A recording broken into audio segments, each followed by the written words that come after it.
네, 먼저 다 함께 하나님의 말씀 창세기 31장 5절에 있는 말씀을 찾아서 보겠습니다. 창세기 31장 5절에 있는 말씀입니다.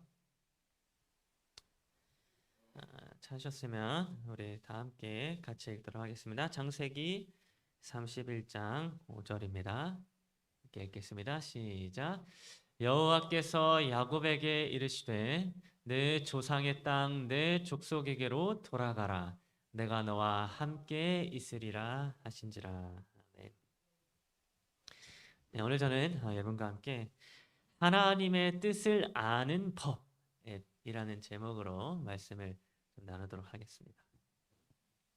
여러분, 우리가 이렇게 성경을 보고 연구를 하다 보면 성경에 하나님의 뜻대로 행해야 하는 일에 대하여 아주 많은 말씀이 기록되어져 있는 것을 볼 수가 있습니다. 그래서 마가복음 3장 35절을 보게 되면 이런 말씀을 기록해 주고 있습니다. 누구든지 하나님의 뜻대로 행하는 자가 내 형제요 자매요 어머니이니라. 이 말씀은 예수님께서 직접 하신 말씀인데 하나님의 뜻대로 행하는 자가 되어야 예수님의 가족이 될 수 있고 또 하나님의 자녀가 될 수 있다. 이렇게 말씀을 해주고 있는 것입니다. 또 마태복음 7장 21절은 이렇게 기록해 주고 있습니다. 나더러 주여 주여 하는 자마다 다 천국에 들어갈 것이 아니요 다만 하늘에 계신 내 아버지의 뜻대로 행하는 자라야 들어가리라. 여러분, 이 말씀은 아주 직접적으로 하나님의 뜻대로 행하는 자들만이 천국에 하늘에 들어갈 수 있다라고 기록을 해주고 있었습니다. 즉 우리 그리스도인들은 하나님의 뜻대로 살아갈 때에 예수님의 가족이 될 수 있고 하나님의 자녀가 되는 신분을 얻어서 마침내 천국에 들어갈 수가 있다는 것입니다. 그래서 여러분, 이 하나님의 뜻을 아는 것은 우리 그리스도인들에게 있어서는 아주 중요한 과제가 아닐 수 없습니다. 하나님의 뜻을 알아가고 그분의 뜻에 따라 살아가는 것이 우리 모든 그리스도인들의 평생의 바람이자 목표이자 또 소원인 것입니다. 그렇다면 여러분, 우리 모두는 하나님을 믿는 백성으로서 하나님의 뜻을 알고 그분의 뜻에 따라 살아가야 하는 그러한 사람들인데, 여기서 한 가지 중요한 질문을 한번 해보도록 하겠습니다. 여러분, 우리는 어떻게 하나님의 뜻을 알 수 있을까요? 하나님의 뜻이 무엇인지 우리는 무엇을 통하여 확인할 수 있을까요?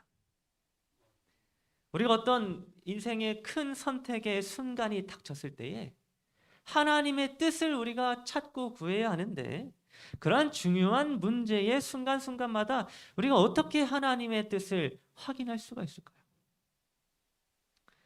여러분, 사실 우리는 우리를 향한 하나님의 뜻이 무엇인지를 확인하는 일에 때로는 어려움을 느낄 때가 많이 있습니다. 하나님께서 어떤 특별한 경우에 꿈을 통하여 혹은 환상을 통하여 우리에게 직접적으로 말씀하시지 않는 이상 우리는 하나님의 뜻이 무엇인지를 분간하기가 좀 어려운 것입니다. 그런데 여러분, 오늘 우리가 살펴볼 이 구약 시대의 야곱의 이야기에서 성경은 하나님의 뜻을 우리 사람이 알 수 있는 방법에 대한 그러한 원리가 무엇인지를 우리들에게 가르쳐 주고 있었습니다. 성경은 이 야곱의 이야기를 통하여 오늘날 우리 그리스도인들이 하나님의 뜻을 확인하고 알아갈 수 있는 그런 원리들을 가르쳐 주고 있었다는 것입니다. 그래서 오늘 이 시간에는 우리가 분명한 하나님의 뜻을 알아야 하고 또 그분의 뜻에 따라 중요한 결정을 내려야 하는 순간에 우리가 어떻게 하나님의 뜻을 알 수 있는지에 대한 몇 가지 성경의 원리들을 살펴보는 시간을 갖도록 하겠습니다. 여러분, 창세기 30장과 31장에 기록되어진 이 야곱의 이야기 속에서 여러분, 야곱은 한 20년 동안 그의 외삼촌 라반의 집에서 아내 레아와 또 라헬을 맞이하여서 남은 20년의 세월을 그가 그 외삼촌 라반의 집에서 보내게 되었습니다.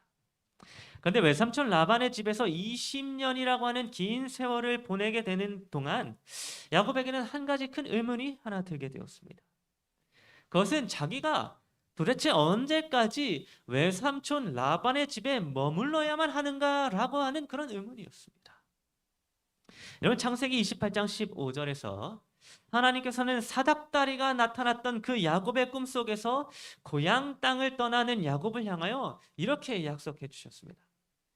내가 너와 함께 있어 네가 어디로 가든지 너를 지키며 너를 이끌어 이 땅으로 돌아오게 할지라. 여러분 야곱이 형을 속이고 또 그의 아버지 이삭을 속이는 일을 통하여 정말 두려움 속에서 그의 고향 땅을 떠나고 있을 때에 하나님은 환상 중에 야곱에게 나타나셔서 뭐라고 약속해 주셨는가 하면 내가 너와 항상 함께 있어서 너를 지켜줄 것이며 마침내 너를 다시 이 땅으로 이 고향 땅으로 돌아오게 하겠다라고 그런 약속을 해주셨습니다. 즉 하나님께서는 야곱이 어디를 향하든지 결국에는 언젠가 다시 이 고향 땅으로 돌아오게 할 것이다 라고 그렇게 약속을 해주셨다는 것입니다. 그래서 여러분 이 약속을 통하여 야곱은 자신이 지금은 비록 고향 땅을 떠나서 라반 외삼촌 라반의 집에 있게 되었지만 반드시 어느 순간에는 아버지 이삭이 있는 고향 땅으로 돌아가게 될 것이다 라고 하는 그 사실을 그 마음속에 생각하고 있었습니다. 그런데 이제 외삼촌 라반의 집에서 20년이라고 하는 세월이 흘러가게 되었습니다. 레아를 아내로 맞이하였고 또 사랑하는 라헬을 아내로 맞이하여서 자녀들을 낳으면서 그렇게 20년의 세월이 훌쩍 지나가 버리게 된 것입니다. 여러분 이 시점에서 야곱은 무엇을 필요로 하게 되었는가 하면 하나님의 분명한 뜻을 필요로 하게 되었습니다. 자기가 도대체 언제 그리고 어느 시점에 다시 고향 땅으로 돌아가야 하는가라고 하는 질문에 대한 답을 야곱은 하나님께 얻기를 원하였다고 하는 것입니다. 여러분 야곱은 만약에 그가 그대로 그의 삶을 라반의 집에서 살아가게 된다면 영원히 외삼촌 라반의 집을 벗어날 수가 없을 것 같아 보였습니다. 그저 흘러가는 대로 지나가는 대로 세월을 보내게 된다면 하나님의 약속대로 고향 땅으로 돌아갈 길이 전혀 보이지 않았던 것입니다. 그때 야곱은 도대체 자신을 향한 하나님의 뜻이 무엇이며 언제 어느 때에 하나님은 나로 하여금 고향 땅으로 돌아가길 원하실까라고 하는 그런 의문을 갖게 되었던 것입니다. 여러분 바로 이러한 하나님의 뜻에 대한 의문을 야곱이 그의 마음 가운데 가지고 있을 때에 여러분 이때의 성경은 그가 어떠한 원리들을 통하여 하나님의 뜻을 발견하고 또 하나님의 뜻을 따랐는지에 대하여 기록해 주고 있었습니다. 여러분 성경은 야곱이 하나님의 뜻을 발견하게 된 세 가지 원리들을 기록을 해주고 있었는데 여러분 그 첫 번째 원리에 대하여 창세기 30장 25절은 이렇게 기록해 주고 있었습니다.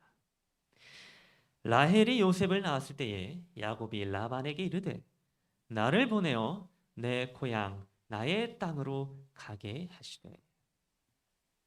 여러분 야곱이 정말 사랑하는 나의 아내 라헬을 통하여 요셉을 낳게 되었을 때에 그 무렵쯤에 야곱의 마음속에는 자기가 고향 땅으로 돌아가고 싶은 그런 강한 열망이 자리 잡고 있었음을 우리는 이 말씀을 통해 확인을 하게 됩니다.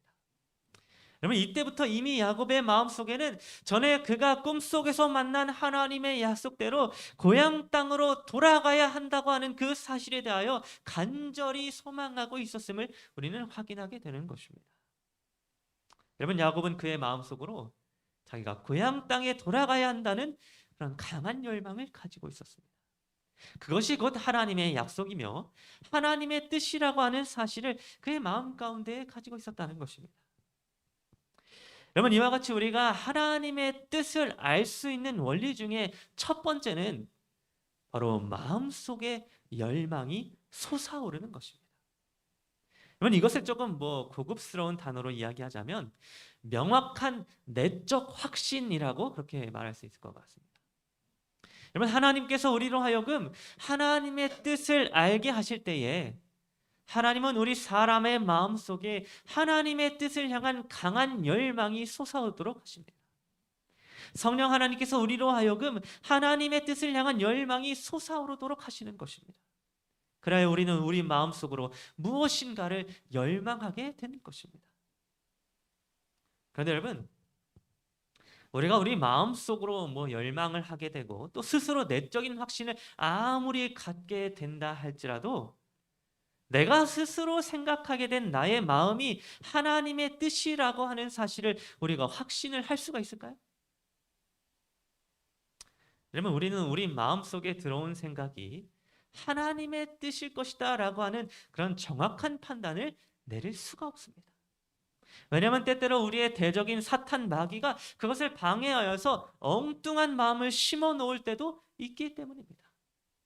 그래서 우리는 우리의 마음속에 드는 어떤 열망이나 내적인 확신만을 가지고는 결코 하나님의 뜻을 알 수가 없는데, 성경은 그래서 하나님의 뜻을 알 수 있는 두 번째 원리에 대하여 창세기 31장 1절과 2절에서 기록해 주었습니다. 야곱이 라반의 아들들이 하는 말을 들은즉 야곱이 우리 아버지의 소유를 다 빼앗고 우리 아버지의 소유로 말미암아 이 모든 재물을 모았다 하는지라. 야곱이 라반의 안색을 본즉 자기에 대하여 전과 같지 아니하더라. 여러분, 우리가 하나님의 뜻을 알 수 있는 두 번째 중요한 원리는 무엇인가 하면 바로 외적인 환경입니다. 여러분, 야곱이 20년의 세월을 외삼촌 라반의 집에서 보내면서 그는 언제 자신이 떠나야 하나 혹은 언제 고향 땅으로 가야 하지라고 하는 그런 질문을 스스로 계속하게 되었는데, 이제 20년의 세월이 다 지났을 때에 야곱의 삶 속에 그의 환경에 급격한 변화가 찾아오게 되었습니다. 그 변화는 바로 야곱 자기를 향한 외삼촌 라반의 태도와 라반의 아들들의 태도가 변하게 되는 것이었습니다. 여러분, 외삼촌 라반의 안색은 이제 야곱을 향하여 전과 같지 아니하여 그를 시기하고 질투하게 되었으며, 라반의 아들들은 야곱에게 위협을 가하게 되므로 야곱이 계속해서 외삼촌 라반의 집에 머무는 것을 스스로 견딜 수가 없는 그런 상황에 이르게 되었던 것입니다. 여러분, 하나님의 뜻이 무엇인지 그리고 언제인지 확신할 수 없을 때에 야곱의 환경에 변화가 찾아오게 되었습니다. 야곱의 외적인 상황이 변화함에 따라서 야곱 자신이 더 이상 그가 있는 장소에서 견딜 수가 없게 되었던 것입니다. 여러분, 이것은 하나님이 그의 선하신 뜻을 따라 야곱의 삶을 이끄신 것이었습니다. 야곱의 외적인 상황이 변화함에 따라 야곱으로 하여금 이제는 외삼촌 라반의 집을 떠날 시기가 되었다고 하는 신호를 하나님은 야곱에게 주셨던 것입니다. 여러분, 이와 같이 때때로 하나님은 그분의 뜻을 우리들에게 보여주시기 위하여 외적인 상황과 환경을 변화시킴으로써 우리들에게 가르쳐 주실 때가 있습니다. 하나님은 그러한 방법으로 자신의 뜻이 무엇인지를 우리 사람들에게 가르쳐 주신다고 하는 것입니다. 그러나 여러분, 우리는 여전히 외적인 상황과 환경의 변화만을 가지고서는 하나님의 뜻이 무엇인지를 정확하게 확신할 수가 없습니다. 우리에게 닥치는 환경의 변화가 과연 어떤 메시지를 주는지 우리는 분명하게 확인할 길이 없는 것입니다. 그래서 마지막 세 번째로 성경은 우리가 하나님의 뜻을 알 수 있는 방법에 대하여 기록해 주었는데, 창세기 31장 3절은 이렇게 기록해 주고 있습니다. 여호와께서 야곱에게 이르시되 내 조상의 땅 내 족속에게로 돌아가라. 내가 너와 함께 있으리라 하신지라. 여러분, 야곱의 마음속에 열망이 솟아오르고 또 야곱의 외적 환경이 변화함에 따라서 하나님의 뜻이 무엇인지를 고민하고 있을 때에 마지막으로 야곱에게 확신을 줄 수 있었던 것은 바로 하나님의 말씀이었습니다. 여러분, 야곱의 시대에 하나님께서는 하나님의 뜻이 무엇인지를 고민하고 있는 야곱을 향하여 직접적으로 이제는 네 조상의 땅, 네 족속에게로 돌아가라. 이것이 나의 뜻이니라 라고 그렇게 말씀을 해주셨습니다. 그리고 그 말씀을 들은 야곱은 이제 하나님의 뜻을 발견하게 되었고 확신의 마음을 품고 그의 고향 땅으로 떠나는 여정을 가게 되었습니다. 여러분, 하나님의 말씀은 우리를 향한 하나님의 뜻이 무엇인지를 분명하게 가르쳐 줄 수 있습니다. 비록 오늘날에는 우리가 직접적인 하나님의 음성을 듣는 경우가 거의 없다 할지라도 우리는 여전히 하나님의 말씀을 듣고 깨달아 알 수 있는데, 그것은 하나님의 말씀이 기록되어져 있는 성경을 통하여 우리는 우리를 향한 하나님의 뜻을 알 수 있는 것입니다. 여러분, 우리는 우리의 상황과 또 성경에 기록되어져 있는 하나님의 말씀을 비교함에 따라서 우리를 향한 하나님의 뜻이 무엇인지를 확인할 수 있습니다. 우리를 향한 하나님의 뜻과 또 하나님이 원하시는 것이 무엇인지를 우리는 성경 말씀을 통하여 확인할 수 있는 것입니다. 여러분, 제가 고등학교 2학년이었을 때에 저의 인생에 정말 큰 고민거리가 생기게 되었던 적이 있었습니다. 저는 한 중학교 2학년 때부터 미술을 시작해서 제가 이 미술을 전공하기 위하여 학원을 다니고 또 대학교 입시를 제가 중학교 2학년 때부터 준비를 하게 되었는데, 이제 고등학교 2학년이 되어서 어느 순간 제가 저의 미래에 대한 고민을 하기 시작하게 되었습니다. 그때 당시에 제가 어떤 생각이 들게 되었는가 하면, 내가 이렇게 미술을 전공해서 대학에 가고 또 미술과 관련된 일을 하면서 남은 인생을 계속 살아가게 되면 과연 나는 행복한 삶을 살 수 있을까? 혹은 내가 평생 동안 미술만 하면서 질리지 않고 계속해서 내 일을 이어나갈 수 있을까? 라고 하는 그런 생각을 하게 되었던 것입니다. 여러분, 저는 그때 슬슬 미술, 그림을 그리는 것이 좀 지겨워지기 시작하였습니다. 사실 미술뿐만이 아니라 세상 모든 일들이 지겨워지기 시작하였습니다. 모든 일들이 처음에는 다 흥미롭고 재미가 있었지만 시간이 지나면 흥미를 다 잃어버리고 지겨워진다라고 하는 그런 생각이 저의 머릿속에 가득 차게 되었던 것입니다. 그러면서 저는 그때부터 무엇을 찾기 시작하였는가 하면, 과연 내 인생에서 내가 죽을 때까지 평생 동안 지겨워하지 않고 할 수 있는 일이 무엇이 있을까를 제가 고민하기 시작하였습니다. 무슨 일을 해도 다 지겨워지고 흥미를 잃게 되는데 과연 평생 동안 흥미로울 수 있는 일이 무엇일까를 제가 찾게 되었던 것입니다. 그러다가 제가 마지막 끝에 내린 결론은 무엇이었는가 하면, 바로 하나님의 말씀인 성경을 보고 연구하는 일은 제가 평생 동안, 아니 영원토록 지겨워질 일이 없을 것이라는 결론을 제가 내리게 되었습니다. 그러면서 성경을 평생 동안 볼 수 있는 그런 직업이 무엇이 있을까라고 찾다가 목회자가 되면 평생토록 성경을 연구하고 볼 수 있지 않을까라는 생각에 이르게 되었습니다. 그리고 그때부터 저의 마음속에는 목회에 대한 열망이 솟아오르게 되었습니다. 사실 그전에는 아무런 관심도 없었을 뿐만 아니라 심지어는 저 개인적으로 목회라고 하는 것을 굉장히 증오하였었습니다.